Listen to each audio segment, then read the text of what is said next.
না। কারণ মা জানে যে আমার মা এতটাই স্ট্রং, আমি জানি যে সে একা লড়তে পারে, একা অনেকজনের সাথে লড়েছে এত বছর, এখনো লড়বে।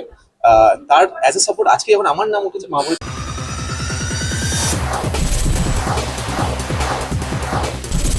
হয়েছে কি কি ডিমান্ড তোমাদের থাকবে নতুন গভর্নমেন্টের কাছে কাজের দিক থেকে? আমার দিকটা আমি বলতে পারবো না, আমি আমারটা বলতে পারি যে আমার যে ইচ্ছা, যেটা আমি অনেকদিন ধরে আমার আশা যে আমি গভর্নমেন্টের কাছে বলবো যে যেটা মেইন প্রবলেম আমাদের হয়ে গেছে, আমরা তো কমার্শিয়াল সিনেমার হিরো ছিলাম এবং কমার্শিয়াল সিনেমা যেটা মেইন ইম্পর্টেন্ট সিঙ্গেল স্ক্রিন গুলোকে যদি একটুখানি ইমপ্রুভমেন্ট করা যায়, রেনোভেট করা যায়, সেটাই আমার ডিমান্ড। বিকজ সাধারণ দর্শক যারা গ্রামের দর্শক, আমাদের তো গ্রামের দর্শক বেশি, তো তারা আমি নিজে যখন হল ভিজিটে গেছি, সেখানে আমি 5 মিনিট বসে থাকতে পারিনি। তো সেই জন্য সেই হলগুলোকে যদি একটু রেনোভেট করতে হেল্প করে এই গভর্নমেন্ট, আমার সেটাই খালি তাদের কাছে দাবি, আর বেশি কিছু আমি চাইবো না। প্রিয়া সেনগুপ্তের বিরুদ্ধে একাধিক অভিযোগের তীর এবং সেখানে তুমি ছেলে হিসেবে কি বলবে?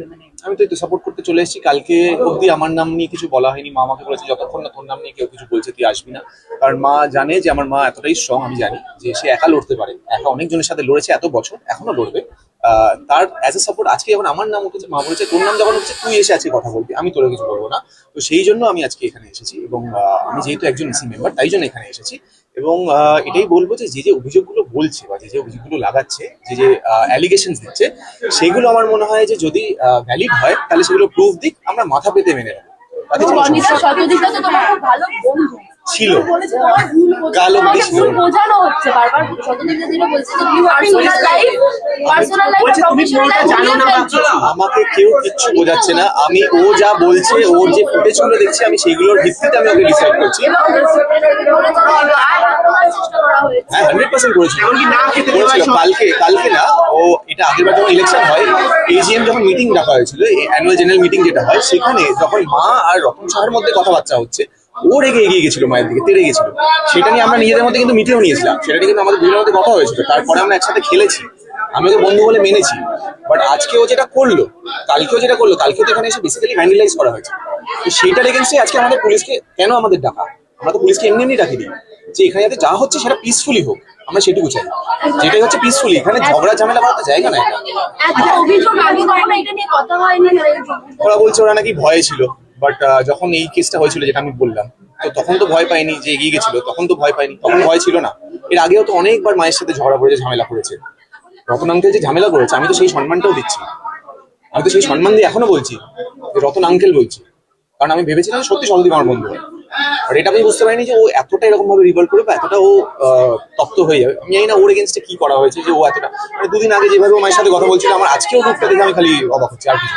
আচ্ছা, একটা রাজনৈতিক অস্থিরতা এই মুহূর্তে দেখা যাচ্ছে, সেইটাকে কিভাবে বলবে? কারণ যারা নাকি তোমরা আগের গভর্নমেন্টকে সাপোর্ট করতে, তাদেরকে বলা হচ্ছে এই গভর্নমেন্টে তোমরা এখন পাল্টি খেয়ে যাবে, অনেক কিছু বলা হচ্ছে।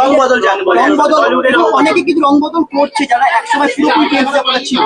সেক্ষেত্রে তোমার চান্স কি? আমি তো 2021-এ গেছিলাম, আমি 2021-এ বিজেপিতে জয়েন করেছিলাম, অফিসিয়ালি জয়েন করেছিলাম, এবং সেখান থেকে অফিসিয়ালি ছেড়েও ছিলাম 2021-এর পর যখন। তো তার একটা বছর তো আমি ছিলাম তাদের সাথে। আমার সাথে কিন্তু সম্পর্ক কোনোদিনও খারাপ করেনি, মিথ্যা কথা বলবো না, সম্পর্ক খারাপ হয়নি কোনোদিনও। বাট আগেন, যে রুলিং পার্টি ছিল, সেই রুলিং পার্টি যারা ছিল, তারা যদি আমাকে কিছুতে বলে যে এখানে অ্যাপিয়ারেন্স করতে, আপনি একজন অভিনেতা, আপনি একজন স্টার, আপনাকে আমরা চাই, আমি সেখানে গিয়েছি, তাদেরকে সাপোর্ট করেছি। এখন যে নতুন সরকার আসবে, তারাও যদি আমাদেরকে হেল্প করে বা তাদের মোরাল যদি আমার সাথে মেলে, ডেফিনেটলি তাদের সাথে থাকবো। কিন্তু সেখানে তুমি বলেছো তুমি একজন তৃণমূল কর্মী হিসেবে আমাদেরকে তখন যেরকম আচ্ছা ঠিক আছে, তুমি বলে নিক, তারপর আমি বলি, তাহলে কথা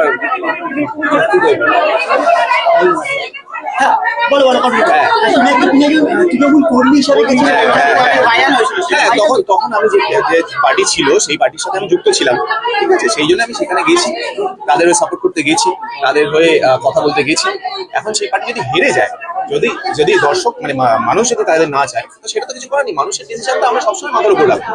এখন যে পার্টি আসবে, তাদের মোরাল যদি আমার সাথে মেলে, আমি আবারও বলছি, তাদের মোরালটা যদি আমার সাথতে মেলে, তাহলে আমি ডেফিনেটলি তাদের সাপোর্ট। তার মানে পরবর্তীতে বনি সেনগুপ্তকে গিরুয়া শিবিরে যদি মোরাল মেলে, যদি আচ্ছা বনিদা, আমরা একটা প্রশ্ন এই মুহূর্তে তো আমি কিছু মানে আমি কোনো পার্টির সাথে যুক্ত হতে চাই। হ্যাঁ বল। আমরা একটা প্রশ্ন রেখেছিলাম যে যেহেতু আমরা দেখে এসেছি ব্যান কালচার, সেই ক্ষেত্রে যদি প্রিয়া সেনগুপ্ত এম্পায়ার প্রেসিডেন্ট, তার উপর যখন এটা এসেছে, আমরা জিজ্ঞেস করেছিলাম যে বনি সেনগুপ্তের উপরও কি এই ভোটটা আসতে পারে, তারা বলেছে যে না, তুমি এটা নিয়ে কি ভাবছো, মানে কি সত্যি হতে পারে, তুমি কতটা এটা নিয়ে চিন্তায় আছো? কি নিয়ে মানে আমাকে নিয়ে ব্যান, সেটা কি করবে মানে ব্যানটা, নতুন সরকার যদি আসে, যদি তুমি একসময় তৃণমূলের সঙ্গে খুব সেটা support তাহলে তফাৎটা কি থাকবে?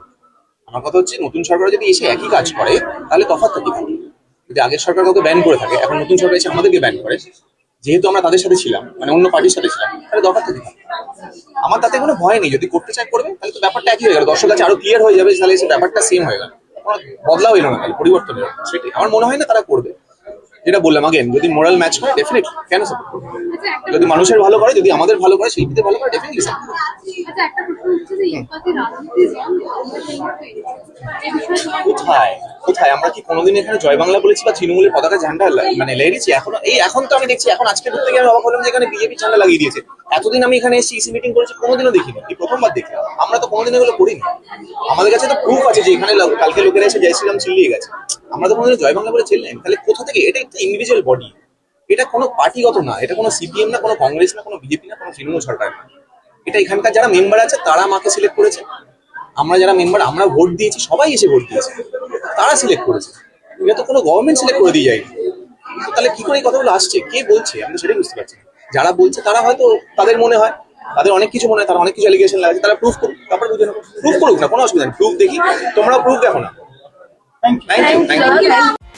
টলিউড ফোকাস কলকাতা চ্যানেলটি আপনাদের ভালো লেগে থাকলে লাইক করুন, সাবস্ক্রাইব করুন এবং অবশ্যই আপনাদের পছন্দের ভিডিওটি শেয়ার করুন। Tollywood focus Kolkata.